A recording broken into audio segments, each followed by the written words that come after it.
Hi guys, just a quick video. I wanted to make this video in commemoration or in marking uh, the fact that Jordan Peterson has officially resigned from the University of Toronto, where he was a full professor, I think. Um, Prestigious, famous, um, accomplished professor of psychology, um, most famous Canadian intellectual for quite some time. Um, when Jordan Peterson first came out with, well, first rose into our awareness, it was when he stood up against the idea of compelled speech. So the idea that it would be illegal not to refer to somebody by their assumed gender pronouns. Um, and Jordan Peterson very remarkably stood out from the universally silent intelligentsia in this country, and stuck his neck out and said, "No, that's not right. You can't. The government can't compel me to speak in a certain way. That's wrong." So, I think most people would agree with Jordan Peterson when they look at it that way.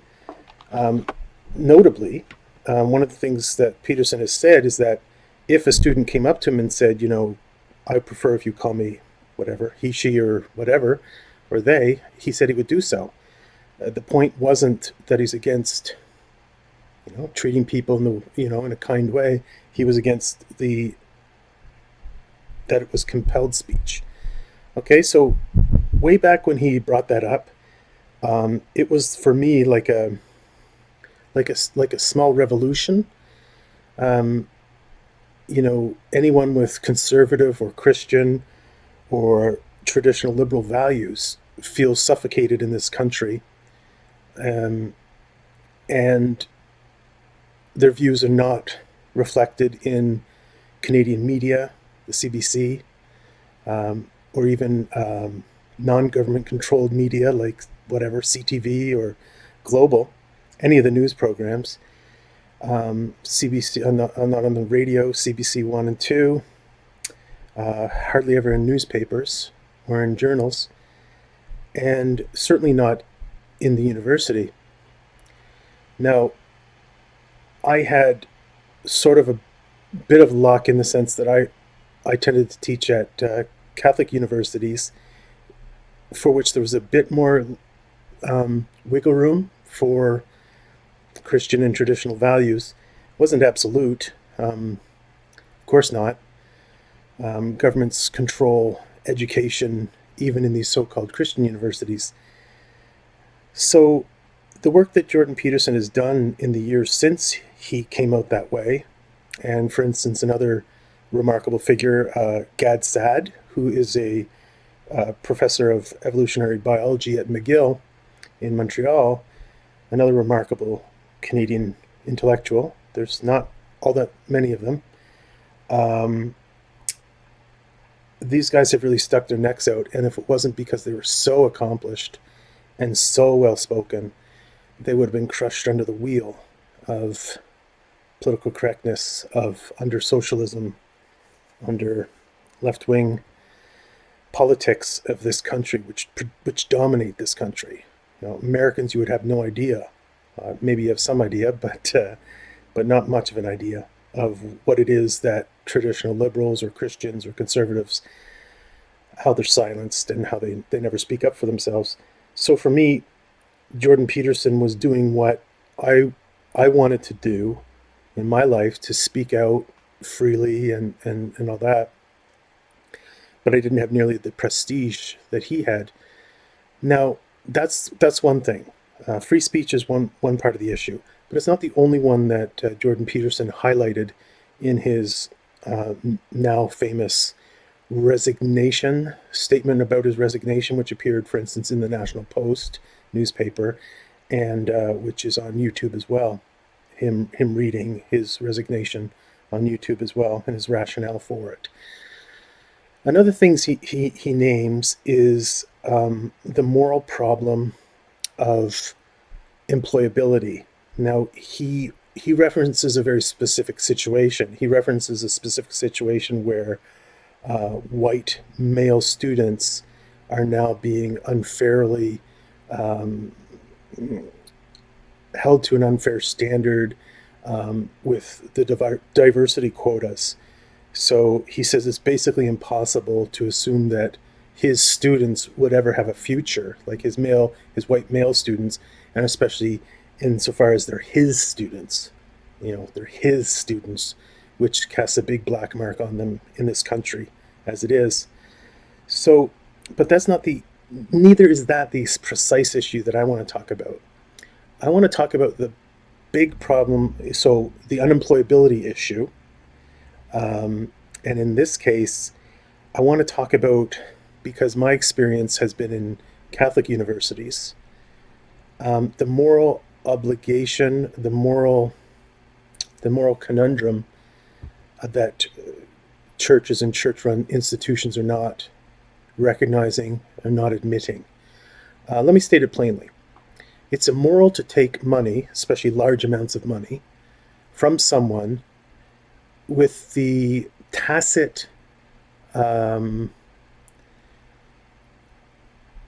tacit assumption that this money will pay off for them in terms of a livelihood.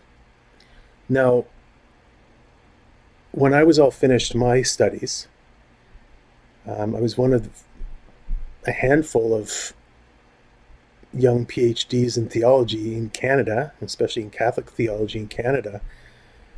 But, you know, I have lived in poverty the entire time. In all the years now, it's been um, 14 years since I got my PhD, just about 14 years, and I've never gotten anything remote to a living wage from any institution. And the problem is, well, there's always many problems, and one of the big ones, of course, is that named by Jordan Peterson. I'm a white male and Anglophone. I speak a bit of French, but not nearly enough. And in the US, if you want to teach in Catholic circles, you have to know Spanish. Um, so the idea that these Catholic institutions and the school I did my graduate studies in was run by an order of priests called the Basilian Fathers. Um, Now they accepted $100,000 from me, and while allowing me to believe that I would one day have a job because of such an investment of time and resources and intellect. Okay, um, but that's not the case, and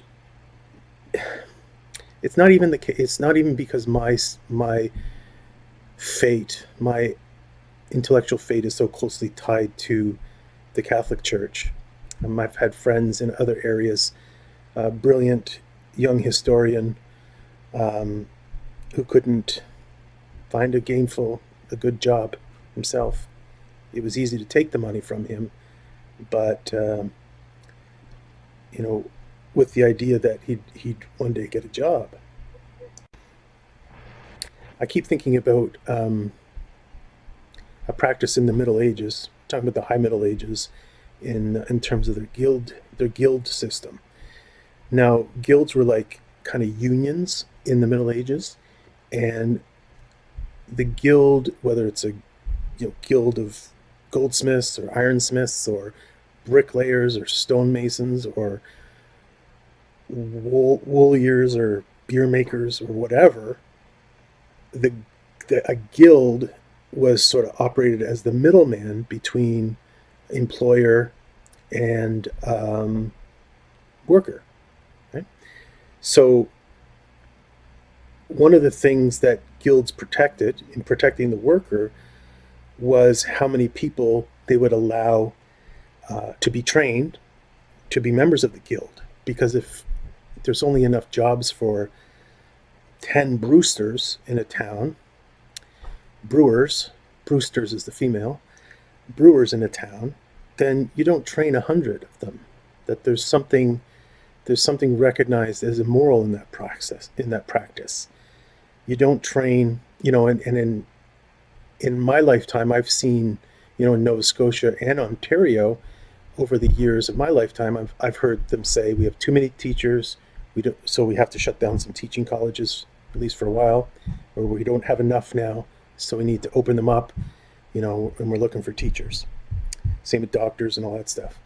So there's some. Is there not then?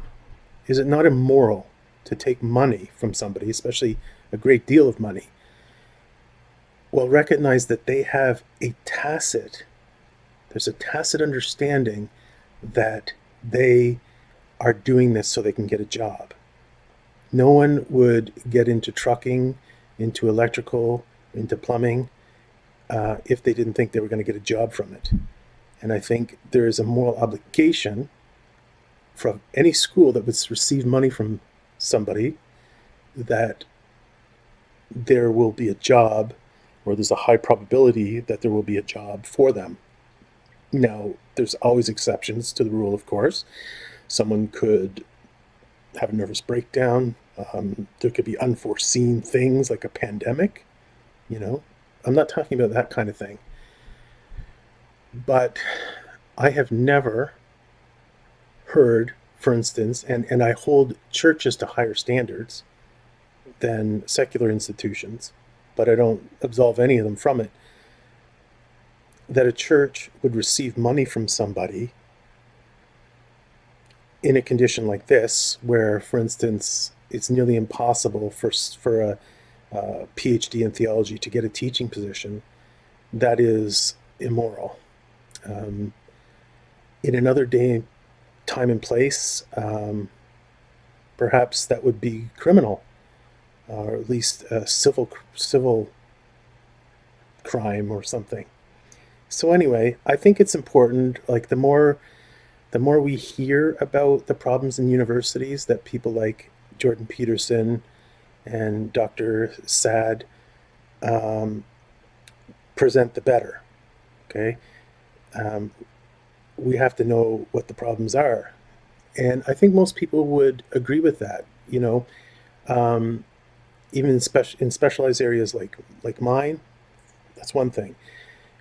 But if you're going to go into nursing, or you're going to go into, like, if you're going to go to nursing school, or you're going to go to teachers college, and there's a 10% chance that you won't get a job, that 10% chance of getting a job, say in the next 5 years after graduation, that's immoral. It's immoral to take money from people in that regard.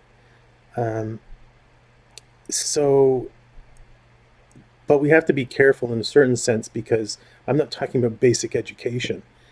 The church has long recognized its role, and I'm speaking primarily of the Catholic Church here, but I don't think it's necessary to make that distinction. The church or Christianity has long recognized the importance of education in furthering its mission, its Christian mission, its mission of evangelization. Now, in the Catholic Church, and indeed in many modern schools, the seminal text is John Henry Newman, who's blessed now, and is he canonized? I can't remember. Um, his book called The Idea of a University.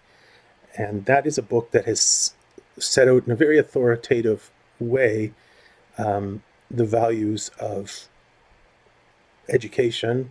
And there's the Christian part of this is not, I'd say it's not essential, right? So whether you're a Christian or not, I think you could basically agree with most of what John Henry Newman writes in his famous book. When you think of other famous works of pedagogy, um, I think the wealth of many of the ideas of these great pedagogues is something that's, these are values and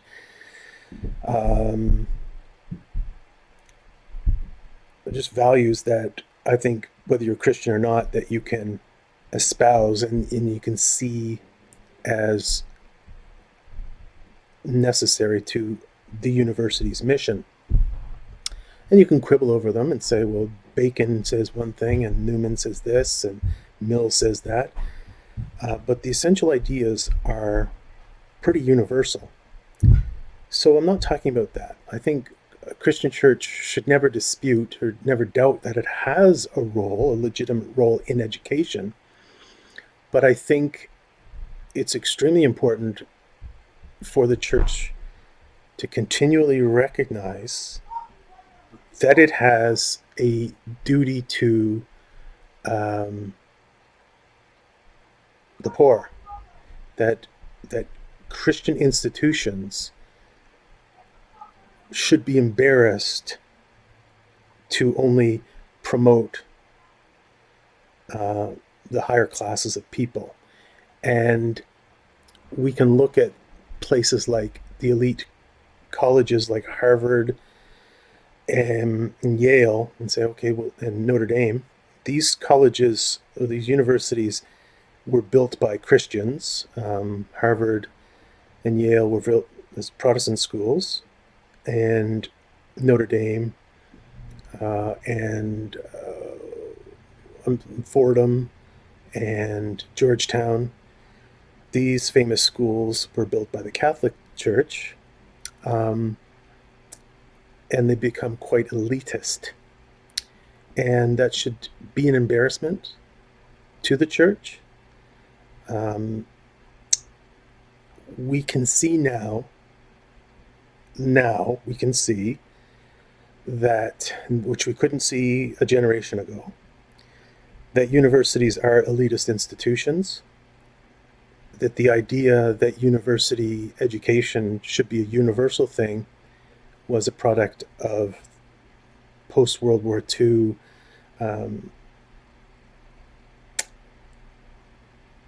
wealth and let's just say prosperity. But we've seen by now that that's not what's happening. That society simply doesn't have a need for an endless number of history professors, literature professors, theologians, philosophers, in all these art disciplines. And that society needs, right now, it needs far more computer programmers, truck drivers, electricians, plumbers than it needs those things. And, medicine and so on as well. So it's just a thought that I have that the church should be very wary. And the last school I taught at, and I'm free now to talk about these things because I've given up my professional teaching career. Unfortunately, I loved teaching. It was very fulfilling. Loved it. But I've given it up now and have no expectation that I'll ever teach again. So I at least have the freedom to speak these truths. So the last school at which I taught is a 35,000 American dollars per year school. Now, if you're doing a 4-year degree, you're looking at well over $100,000 just to have a bachelor's degree. That's pretty scary, and that's pretty amazing to think that such a cost could ever be borne by any but the most privileged in society. And my point is, the church should have nothing to do with elitism. Anyway, just some thoughts for you today. I love universities. I love education. But we always need to make something that's good better and ward off the bad things that sneak into them. Okay, thanks guys. Hope you're having a great day, and we'll talk to you soon.